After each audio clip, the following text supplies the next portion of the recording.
June 1944. The English Channel is churning under one of the worst spring storms in decades. For the Allied forces, this is a logistical catastrophe. It threatens to delay Operation Overlord, the massive invasion of Europe, by weeks, pushing the assault into a window where the tides and moonlight won't align. Across the Channel, the German High Command looks at the exact same storm and breathes a sigh of relief. The commanding officer of the Atlantic Wall, Field Marshal Erwin Rommel, is certain the weather makes an invasion impossible. He leaves his post to return to Germany for his wife's birthday. But at Southwick House in England, General Dwight D. Eisenhower faces a different reality. Knowing the launch window is closing, he prepares for the worst. He sits alone and drafts a short note to release to the press if the invasion fails. He writes, "If any blame or fault attaches to the attempt, it is mine alone." Then, looking at his commanders, he says, "Okay, we'll go." In that exact moment, the weight of the operation shifts. Eisenhower has made the final strategic call.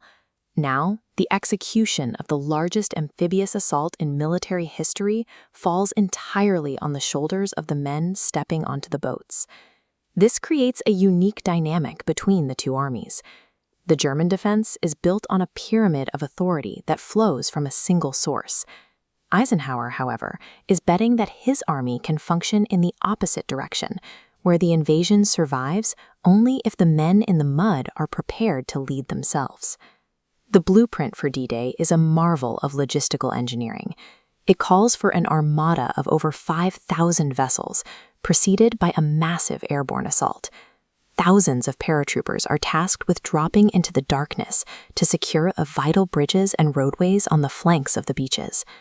Almost immediately, the plan disintegrates. Thick cloud cover obscures the drop zones. German anti-aircraft fire forces pilots to take extreme evasive action. As a result, paratroopers of the 82nd and 101st Airborne Divisions are scattered for miles across the French countryside, landing in swamps, trees, and flooded fields far from their targets.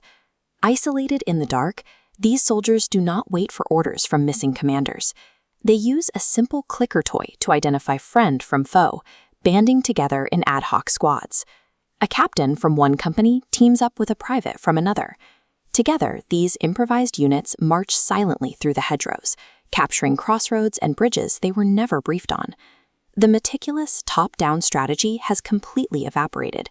In its place, operational survival relies entirely on junior ranks and enlisted men figuring out the objective on the fly, and trusting the strangers next to them to get it done.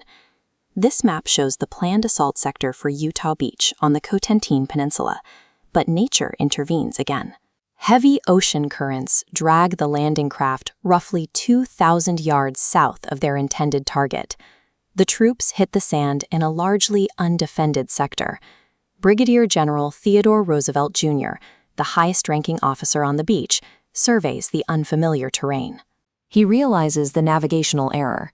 Instead of freezing or trying to march his men back up the coast into the teeth of the German defenses, he makes an immediate, unauthorized tactical pivot. He declares, "We'll start the war from right here," and orders his forces to push directly inland. Strict adherence to the original master plan would have stalled the invasion on the sand while waiting for corrections. By empowering a local commander to read the ground and act on his own authority, a massive logistical error turns into one of the swiftest victories of the day. On Omaha Beach, the situation is far darker. Every piece of higher-level planning fails. The specialized amphibious tanks flood and sink in the rough surf. The heavy bomber formations, fearful of hitting their own men through the clouds, drop their payloads too far inland, leaving the German bunkers completely intact. And Allied intelligence has missed the arrival of the elite 352nd Infantry Division, which is now waiting on the bluffs. The first waves walk into a slaughter. The men are pinned down behind a low seawall, taking devastating machine gun and artillery fire. Their officers and non-commissioned officers take heavy casualties.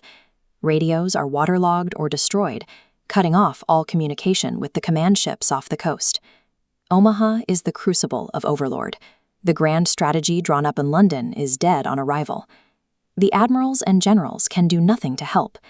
The survival of the entire beachhead now falls to the individual, terrified rifleman hiding behind the shingle.